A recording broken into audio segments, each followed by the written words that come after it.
now it's time to compose our body paragraphs. So your body paragraphs should be succinct, but they shouldn't be short, okay? So your paragraph should be long because you have something meaningful to say, and hopefully if you found the right things, if you did your work in the first 5 minutes or 10 minutes of the essay, now you should have plenty of material to go on when it comes to writing your body paragraphs. So you'll be penalized for fluff. Keep in mind, don't just keep saying things because it's, it serves your purpose to make the essay a little longer, right? Start the body paragraph with a topic sentence, and that should address the exact main point that you're talking about. Ideally, you'd like to use the same words that you use in the thesis, and you can assemble these topic sentences by expanding your points from by expanding on your main points from the thesis. So turn each one of your main points into a sentence, and those are your three topic sentences for each of the body paragraphs, okay?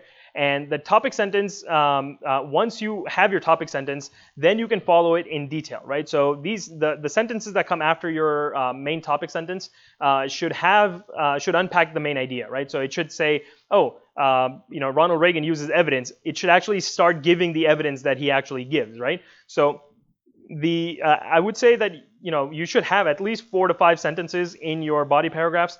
Some of the best essays I've seen have upwards of 6 sentences or 7 sentences sometimes, but it's okay. 4 to 5 is what you should shoot for. You want to be as succinct as possible, unless you know that you have a lot to say and you want to put all that information down. It's okay to have more sentences, but remember, it should be longer because it's more thorough and it's providing more meaningful information, not just because you want to repeat things again and again.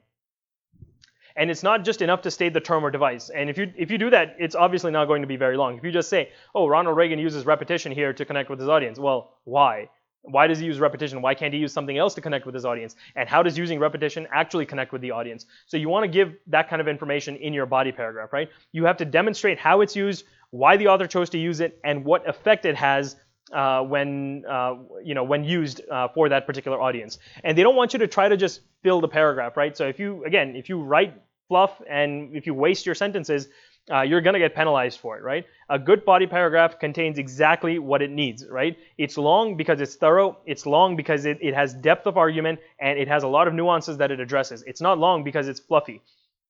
And a good paragraph, a good way to know that your paragraph is good is to make sure that you can't shorten it any further. If you remove anything from that paragraph to shorten it, you're actually removing content from that paragraph. So no repetition, say what you need to say, and everything is meaningful, and meaningful to the point where it conveys your point as you need it. So concision and precision generally don't necessarily mean short sentences, right? So just because I'm saying be succinct, be quick, be short, I'm not telling you to use short sentences. You can use a variety of sentence structures. You can use complex sentences, compound sentences. You can use weird semicolons, all that kind of stuff. That's perfectly fine. Complicated ideas can't be expressed in short, simple sentences. We know that. So feel free to use complicated sentences, long sentences, all kinds of sentences, but make sure you get your point across as succinctly as possible.